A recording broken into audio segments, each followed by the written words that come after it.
bienvenue sur Voix d'Homme, l'émission qui donne la parole aux hommes. Nous sommes aujourd'hui avec Maître Alice Com. Bonsoir Maître. Bonsoir. C'est un plaisir déjà de vous avoir sur notre plateau. Eh bien moi aussi, c'est un plaisir qui est partagé. Déjà pour commencer, qui est Maître Alice Com? Ah, Maître Alice Com, c'est une vieille avocate camerounaise qui est rentrée au barreau dans les années 68 et qui compte plusieurs années de bar, c'est vrai, et qui par la suite a mis l'accent sur la partie défense des droits de l'homme, et notamment, après avoir défendu les femmes bien sûr, chercher du côté des enfants de ces femmes, et qui avaient la particularité d'être des homosexuels, et mieux encore, qui avaient la particularité d'être la cible des lois répressives de notre pays, puisque être homosexuel au Cameroun est puni des peines allant de 6 mois à 5 ans, avec des amendes autour, ce qui pose beaucoup de problèmes aux mamans que je suis, que nous sommes, et à ces enfants-là, à l'avenir du pays, mais aussi au pays lui-même. Merci. Parlant d'homosexualité, qu'est-ce qui vous a motivé à défendre les homosexuels? Le jour où j'ai compris que les droits de l'homme sont les droits des homosexuels, j'ai compris qu'il fallait que quelqu'un quand même défende ces droits de l'homme-là, qu'on avait tendance à nier à ses enfants, alors qu'il s'agit de la même protection, de la même vie privée, qui interdit d'ailleurs de chercher à savoir s'ils sont homosexuels ou pas, et encore moins, s'ils le sont, chercher à les mettre en prison. C'est quelque chose qui est insupportable. Et quand je les voyais juger au tribunal, venir avec des menottes aux mains, ne sachant pas où regarder, ils ne regardaient ni les juges, ni les avocats, ni rien, parce que déjà, leur arrestation les avait totalement déshumanisés et leur avait enlevé déjà toute leur dignité d'homme. Vous savez, comme tous ceux qui regardent l'intimité avec pudeur, et ça m'a beaucoup touchée, ça m'a beaucoup émue, et j'avais décidé de savoir un petit peu plus pourquoi c'est être punissable lorsque cette sexualité s'exerce et pas les autres sexualités. Je croyais qu'on laissait à chacun la manière de gérer son plaisir sexuel, et je voyais bien là que ça posait un problème pour certains enfants. Alors j'ai décidé de faire quelque chose. Effectivement, vous avez décidé de faire quelque chose et vous avez sûrement rencontré des défis en chemin. Et comment avez-vous surmonté ces défis? Écoutez, j'étais avocat, j'ai défendu des causes qui étaient très graves, parce que j'ai défendu des assassins, j'ai défendu des gens qui risquaient la peine de mort, puisqu'elle existe encore dans notre pays. Et je n'ai jamais été menacée, je n'ai jamais été insultée, parce que je défends quelqu'un qui a tué quelqu'un, et parce que je défends quelqu'un qui risque la peine de mort. Donc au départ, quand j'ai commencé à les défendre, eux qui ne risquaient que 5 ans d'emprisonnement, eux qui n'avaient fait de mal à personne, eux qui n'étaient pas là parce qu'on s'était plaint, eux qui n'étaient pas là parce qu'il y avait eu un préjudice quelconque causé à qui que ce soit, je ne comprenais pas qu'on commence à m'insulter, on commence à me lancer des cailloux, on commence à me menacer au téléphone, parce que je défendais des gens qui n'avaient rien fait à personne. Si oui, ils se sont donné du plaisir, dans un acte naturel, parce qu'il faut bien dire que les animaux aussi, dans chaque catégorie d'animal ou des plantes, il y a fécondation, il y a multiplication et il y a plaisir. Les animaux sont homosexuels, qu'ils soient à plumes, à poils ou à écailles. Il y a dans les animaux la même portion d'homosexuels que chez les humains. Et je ne comprenais pas que les animaux ont le droit de faire ce qu'ils veulent, de s'aimer comme ils veulent. Il faut observer ça dans les zoos. Et pas l'être humain, dans un acte aussi naturel, ayant été créé par la même personne, la même divinité, et que ça puisse coûter la vie à un enfant, à un jeune, parce que souvent, ce sont des jeunes que j'ai vus arrêter et jeter en prison. Qu'on puisse les mettre en prison, moi je trouvais ça insupportable. Je disais, mais si c'est un enfant très proche de moi, mais mais je vais devenir folle, je vais tuer quelqu'un. C'est pas juste. Et j'ai dit non, je vais les défendre. Et je vais faire savoir au monde entier, au député camerounais qui a voté cette loi-là, que je ne suis pas d'accord. Et que ce député n'a pas raison de faire ce qu'il fait. Il faut qu'il soit juste. S'il punit la sexualité différente, si la loi la protège, il doit protéger aussi les autres. Parce qu'il n'y a pas une uniformité. Les goûts et les couleurs, ça ne se discute pas. À plus forte raison, les goûts sexuels des uns et des autres. À la condition, évidemment, qu'on les encercle dans un endroit qui est le même pour les autres, c'est-à-dire que cet acte ne doit pas être forcé et ne doit pas s'exercer sur des mineurs, comme ça l'est d'ailleurs dans un rapport hétérosexuel. Ça, oui, pour moi, c'était la justice. Et mon objectif, c'était de faire comprendre aux législateurs camerounais qu'ils doivent traiter les sexualités dans leur diversité naturelle de la même façon, avec le même respect et le même désir de protection pour tous. Vous avez parlé du Cameroun, vous êtes originaire du Cameroun et on va parler des droits des homosexuels au Cameroun. C'est ça. Comment décrivez-vous l'état actuel des droits des homosexuels au Cameroun et particulièrement dans votre région? Eh bien, les droits des homosexuels au Cameroun ne sont pas respectés par le code pénal et par les tribunaux qui appliquent le code pénal d'une manière injuste et illégale. Parce que le code pénal n'est pas la seule loi du Cameroun.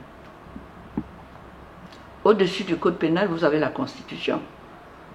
Ce n'est pas parce que ça s'appelle Constitution que ce n'est pas une loi, au contraire. C'est une loi supérieure à la loi et au code pénal, à la loi du code pénal. Mais aussi, la loi internationale, qui elle se retrouve dans les traités, dans les conventions internationales et tout, c'est aussi les lois du Cameroun. Parce que les deux, là, ont été ratifiés par le Cameroun et ont fait partie du fait de cet acte-là, font partie aujourd'hui de la loi camerounaise au-dessus du code pénal. Maître, que dit la loi camerounaise concernant les homosexuels? Vous avez plusieurs lois qui parlent d'homosexualité, de droit de l'homosexualité. Vous avez donc ce fameux code pénal à l'article 347. Et cet article 347 est rentré dans la Constitution par voie d'ordonnance, pas par la loi au départ. Parce que le code pénal du Cameroun est né 5 ans après les indépendances, par une loi de 1965. Et il était dit dans la Constitution que les lois qui déterminent les crimes qui sont punis dans notre pays doivent être des lois passées par le Parlement, par le vote des députés. Or, effectivement, entre 1960, date de la naissance de notre pays, et 1965, date de la naissance du Code pénal, il n'y avait pas d'article 347 sur l'homosexualité. On ne punissait pas l'homosexualité. Mais quand je dis on, c'est qui? Ce sont les députés de l'époque. Ces députés ne connaissaient pas Internet, ils n'avaient pas le téléphone. Ils jugeaient à partir des pratiques et des traditions. Ils n'ont pas mis dans le code pénal et dans leur infinie sagesse, ils n'ont pas mis l'homosexualité dans le premier code pénal camerounais, en 1965. C'est en 1972 que le président de la République, dont ce n'était pas du tout la compétence, signe une ordonnance et prévoit qu'on doit ajouter l'homosexualité. C'était le président Aïdjo, musulman, je ne sais pas s'il sortait de la Mecque ou les gens lui avaient dit là-bas qu'il est venu faire cette ordonnance, alors que la Constitution dit que ce n'est pas à lui de faire des ordonnances qui créent des délits et des crimes pour notre côte.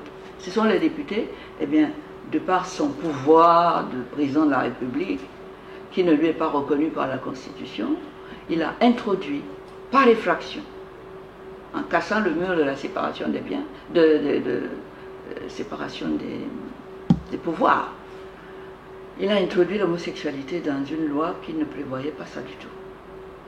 Et cette introduction de cette disposition dans le code pénal a commis beaucoup de dégâts, a brisé les destins de beaucoup de nos enfants, alors que cette loi est illégale, viole la constitution de notre pays. Et c'est pour ça que j'ai dit, je vais essayer de le faire savoir, je vais essayer d'attirer l'attention de nos députés sur les lois qu'ils votent. Ils ne peuvent pas voter le matin en disant on va protéger la vie privée dans notre pays, c'est dans la Constitution, et le lendemain, dans le code pénal, dire que la vie privée des homosexuels est passible de peine d'emprisonnement. Un problème qui ne va pas. Et je pense qu'il faudrait attirer leur attention pour qu'on ne prenne pas le député camerounais comme quelqu'un qui marche la tête au sol et les pieds au ciel. Ça ne tient pas. Ah bon? Un coup c'est oui, un coup... Non, non, non, non, on condamne. Ce n'est pas bon pour l'image qu'on donne de notre pays et de nos lois, parce que les investisseurs qui viennent chez nous et qui voient ça n'auront pas le courage d'investir. Et s'ils n'investissent pas, nous n'allons pas réussir le combat contre le chômage, parce qu'on ne va pas créer des emplois, parce qu'il y aura des conséquences sur le bien-être et le développement de notre pays. Si vous condamnez des gens à tort et à travers par des lois scélérates, c'est le cas de cet article 347. Attention, il y a des conséquences invisibles peut-être à vous, mais très très nocives pour l'ensemble du pays. Merci, Mère. Nous allons continuer dans le cas et information. On va passer au cas et jurisprudence. Pouvez-vous partager quelques exemples marquants de cas que vous avez traités au Cameroun?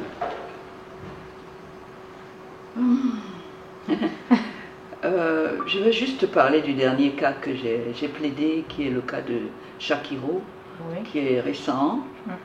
Shakiro est une fille, enfin, c'est une trans, c'est-à-dire que c'est une fille qui est enfermée dans le corps d'un garçon.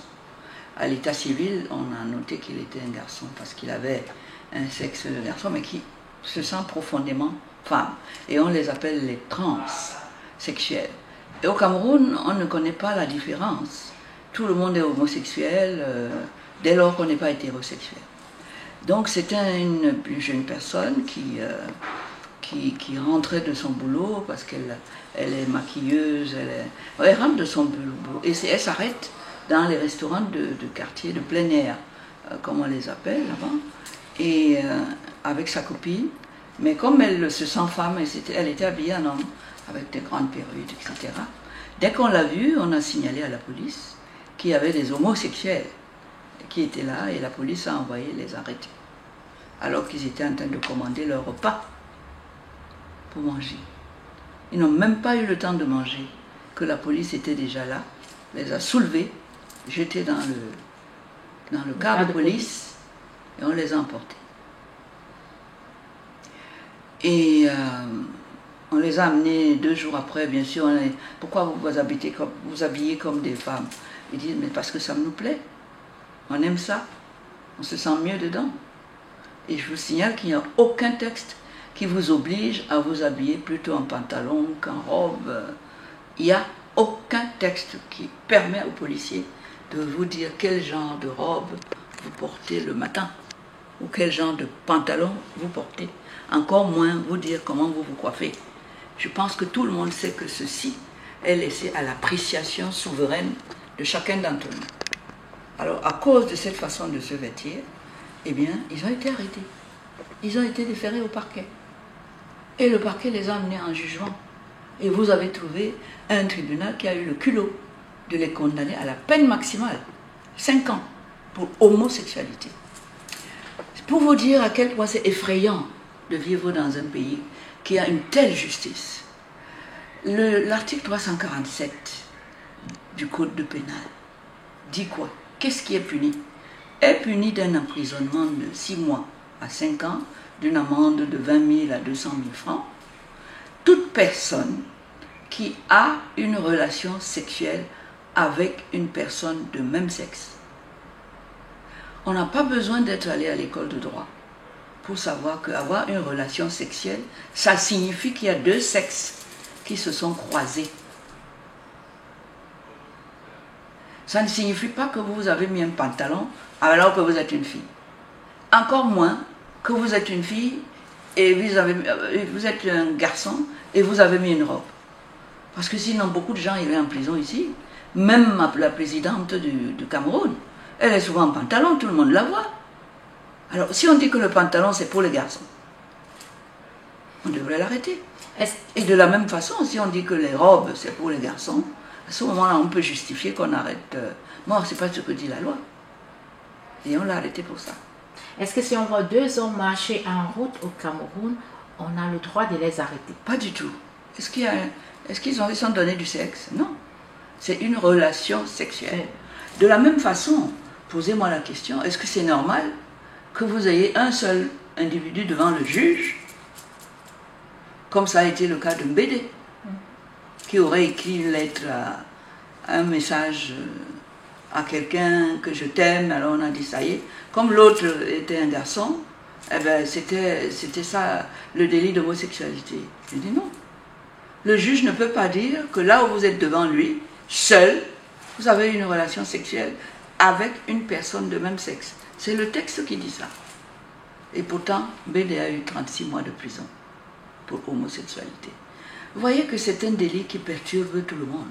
Même le juge oublie comment on applique la loi. Même le juge arrive à ne pas savoir interpréter une phrase simple que n'importe qui peut comprendre avant d'entrer en voie de condamnation. Sans compter que c'est un délit impossible.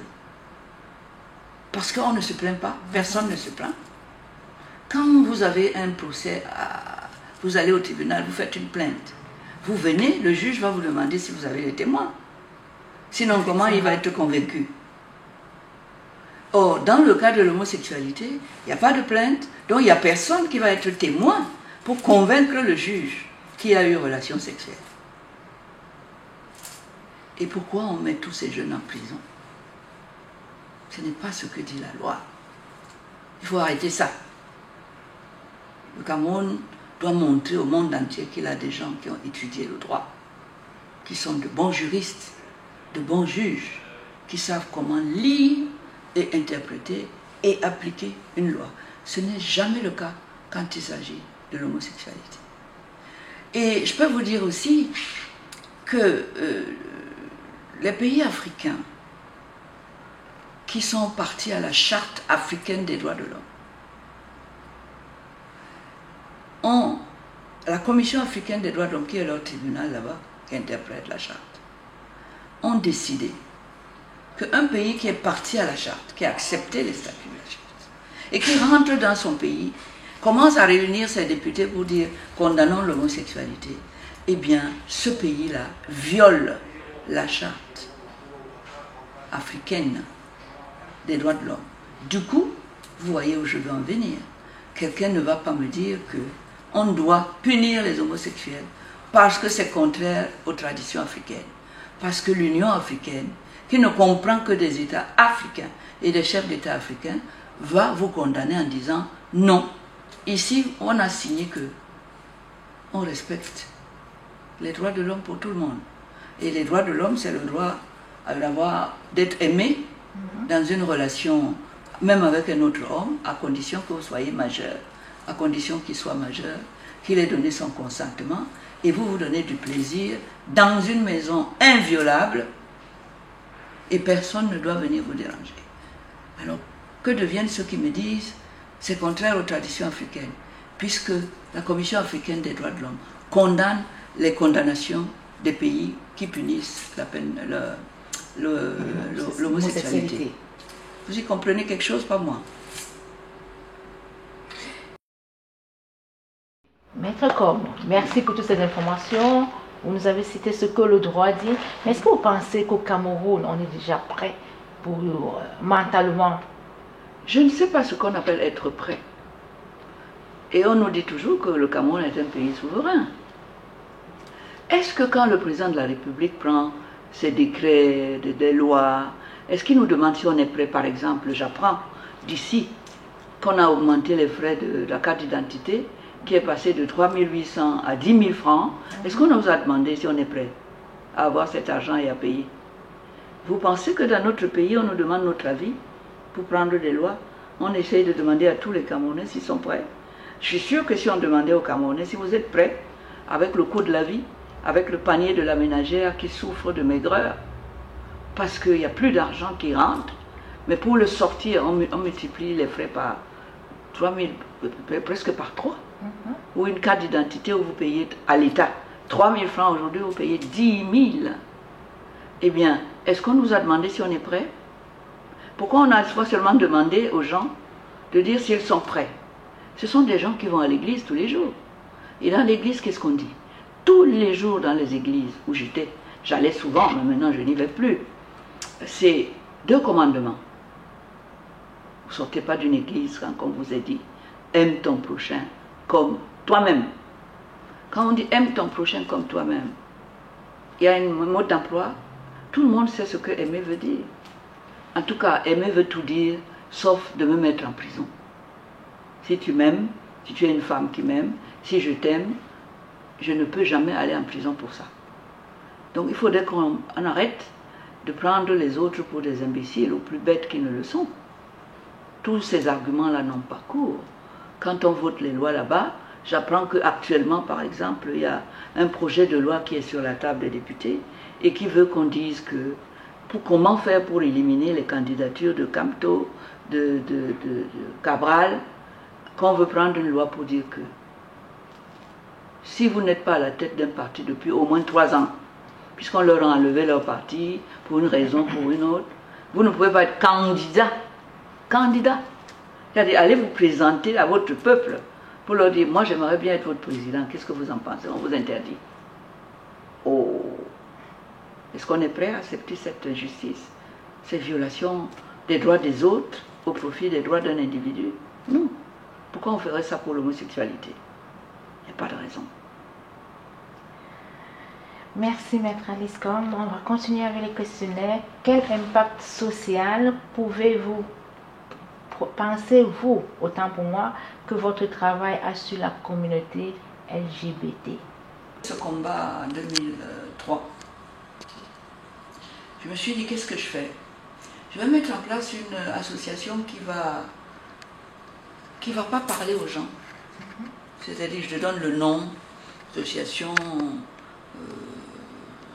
RDPC, on ne saura pas que c'est les homos que je défends. Qu'est-ce que je fais? J'ai dit non. Il faut qu'on sache qu'il y a quelqu'un qui défend les droits de tous les Camerounais, et notamment les droits sexuels de la sexualité homosexuelle. J'ai donc dit, bon, mais ce que je sais, c'est que si je prépare mes statuts, parce qu'il faut passer par la préfecture, la préfecture va rejeter. J'ai dit, oui, mais moi je ne peux pas faire ce combat sans dire que je défends les homosexuels. Alors, j'ai appelé mon association dans les statuts que je devais déposer à la préfecture, Association pour la défense de l'homosexualité. Parce que ce mot-là, c'est ça qui est sur l'article 347 du Code. Et donc je savais que le préfet allait bondir et dire je ne peux pas, c'est pas possible, je vais rejeter. Et qu'il pense que bon. Donc j'ai dit, comme la loi lui donne 2 mois pour savoir la suite, s'il rejette ou s'il ne rejette pas mon association, je vais aller lui expliquer. Sinon, il va rejeter. Parce que moi, je ne peux pas commencer ce combat en me cachant. Et puis, je voulais envoyer un message aux homosexuels pour qu'ils sachent que c'est leur heure. On va se défendre. Alors, j'obtiens un rendez-vous chez monsieur le préfet. Quand je vais là-bas, je prends le code pénal, je prends la constitution, je prends les textes, parce que je savais que si je lui explique ça entre nous deux, il va dire, ah, les avocats, vous savez comment ils sont, mauvaise foi, ils racontent des choses. Non, non. Je lui ai parlé avec les textes sous les yeux. Je lui ai dit, tu vois, l'article 347, c'est le code pénal, n'est-ce pas? Mais si tu lis dans le même code pénal, l'article 2, du même code, qu'est-ce qu'il dit? Il a dit que les conventions internationales, les traités dûment ratifiés, s'imposent aux dispositions du code pénal. Ça veut dire quoi? Ça veut dire par exemple que si dans la loi internationale, comme la Déclaration universelle des droits de l'homme, on met là-dedans que tous les hommes naissent libres et égaux en droit et en dignité, ça veut dire que même la dignité des homosexuels doit être respectée. Si on dit la vie privée est sacrée, comme c'est dans la Constitution et dans les conventions internationales, ça doit être respecté pour tout le monde. Il n'y a pas d'exception. Et si on dit que le domicile, là où c'est le terrain de football de la sexualité, c'est le stade, le domicile. Si on dit que ce domicile est inviolable dans les traités et dans la Constitution, ça veut dire que le code pénal doit punir la personne qui viole mon domicile pour venir savoir si je dors avec une fille, si mon fils dort avec un garçon. Voilà. Ça veut dire en fait que c'est un délit impossible. Parce que si vous m'emmenez au tribunal en disant que je suis homosexuel, ça ne suffit pas. Moi j'ai dit à la télévision, monsieur le procureur, je suis homosexuel. Vous savez bien, vous et moi, nous avons étudié le même droit. Que ça ne suffit pas, ça ne vous donne pas le droit de m'amener en prison. Vous devez constater que j'ai posé l'acte, c'est-à-dire que j'ai fait l'amour avec une personne de même sexe que moi. Mais vous allez faire ça comment? Ça se passe dans ma chambre. Je vais vous interdire d'entrer chez moi. Et si vous insistez, je vais vous amener au tribunal pour violation de domicile et vous serez condamné. Voilà, donc c'est un texte impossible et qui ne donne pas aux gens le droit de dire, attendez, ma mentalité n'ayant pas évolué. Non, c'est là, les textes sont là, le code pénal est ici. Et donc j'ai expliqué tout ça à monsieur le préfet. Je lui ai dit, voilà pourquoi je suis venu vous voir. Parce que je savais que vous alliez rejeter. En regardant le nom de mon association, qui n'est pas socialement correct, ni moralement correct chez vous, vous allez rejeter. Mais voilà, les lois ne vous permettent pas.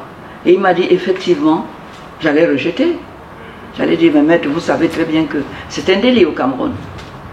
Mais avec ça, j'avoue que je n'ai pas de raison. Je ne peux pas justifier un rejet.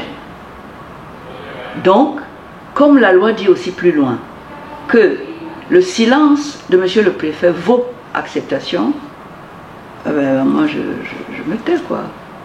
Avancez avec votre association. Si bien qu'il existe au Cameroun une association qui est la mienne, qui s'appelle Association pour la défense de l'homosexualité. Mais figurez-vous que malgré ça, le ministre de la Justice de l'époque, M. Amadou Ali, a trouvé le moyen d'envoyer une plainte contre moi au Conseil de l'ordre pour qu'on me radie, en disant que j'étais en train de faire l'apologie d'un crime, comme si je disais aux gens, le vol, volons, vous pouvez voler, tuons, puisque le crime, vous pouvez tuer. Je lui ai dit que monsieur, vous n'avez rien compris. C'est le code pénal qui ne doit pas mettre ma sexualité comme étant un crime. Mais le reste, puisque le vol, vous posez un acte qui porte préjudice à mon patrimoine. Oui. Mais moi, quand je couche avec une fille, je porte plainte à qui? On se fait plaisir, comme vous vous faites plaisir avec vos partenaires, je ne veux même pas savoir lesquels. Il n'y a pas de délit. Et voilà comment Monsieur le ministre de la Justice a été débouté. En disant que, pas de raison, je fais mon travail d'avocat, je défends les voleurs, les criminels, les homosexuels. Si vous persistez à les poursuivre, alors je suis dans mon rôle, je les défends. Il a été débouté. Maître Combe, nous avons deux dernières questions pour vous. La vision pour l'avenir. Quelle est votre vision pour l'avenir des droits des homosexuels? Le futur est brillant. Je pense que si j'ai le temps de mener un procès qui commence par les arrestations d'un homosexuel, sa condamnation au tribunal, sa condamnation à la cour d'appel, vous me donnez l'opportunité de saisir la Cour suprême, qui est l'institution qui nous apprend comment on interprète la loi et comment on l'applique. Eh bien, je pense que je vais arriver à la Cour suprême et je vais décrocher cet arrêt de jurisprudence qui va s'imposer à tous les autres tribunaux et cours d'appel de la République du Cameroun. Et ce sera la dépénalisation par voie judiciaire et définitive, même si les députés par politique n'enlèvent pas la loi, elle va être rendue inapplicable pour les Camerounais. Merci Maître Combe. L'émission tient à sa fin. Un mot de fin pour notre équipe, pour nos internautes qui vont vous suivre. Mais moi, je suis très fière de vous voir faire ce travail-là. Ah, c'est formidable. En tout cas, je vous encourage. C'est très bien. Je pense qu'il y a seulement une petite chose qui m'a un peu... Vous avez dit la voix d'homme, les voix d'homme. Voix d'homme. Moi, je ne suis pas un homme, alors comment on fait? Nous avons des... Non, c'est une émission spéciale où nous invitons des femmes aussi, des femmes qui portent, qui donnent la voix, ou encore des femmes icônes. Et vous êtes pour nous une icône du Cameroun. C'est pour ça que Voix d'homme a déroulé le tapis bleu pour vous, madame. Merci beaucoup. Non, ce que vous faites me plaît et je vous encourage à aller de l'avant. On a besoin de ça. On a besoin, et je pense que cette émission, par exemple, pour ceux qui auront la chance de l'écouter, va leur apprendre un peu plus sur un sujet qui devient de plus en plus d'actualité. C'est un sujet des droits de l'homme, c'est un sujet qui concerne nos enfants, qui concerne peut-être nos sœurs qui sont homos et qui sont jetées partout, lieu de travail, la maison, et qui en souffrent comme on peut souffrir d'une injustice. C'est comme si subitement on disait demain matin, tous ceux qui sont foncés devront aller passer 15 jours en prison. Voilà. C'est un peu la même chose. Nous sommes créés comme nous sommes créés. Nous aimons ci ou nous n'aimons pas ça. Je voudrais vraiment que le Cameroun, surtout la jeunesse, arrive à ce niveau de tolérance, à ce niveau d'égalité de droits qui est prôné par la Déclaration universelle des droits de l'homme, qui est notre texte de base qui se trouve dans notre constitution au pays. Parce que ça nous permettra d'être ensemble et pour faire le développement de notre pays ensemble, sans savoir comment vous dormez la nuit, etc. C'est une étape importante et je pense que des émissions comme la vôtre permettront de franchir cette étape-là. Merci Maître Combe. Nous vous souhaitons un bon retour. Il faut dire que l'émission a été tournée en Allemagne à Berlin. Alors nous vous souhaitons un bon retour et beaucoup de belles choses dans vos différentes activités. Oui, continuez à nous suivre au Cameroun. À suivre. Merci Maître Combe. À bientôt. Merci. Le plaisir a été pour nous de vous recevoir sur le plateau de Voix d'homme, l'émission qui donne la parole aux hommes tous les vendredis à 19h. On était avec Maître Combe du côté de Berlin en Allemagne.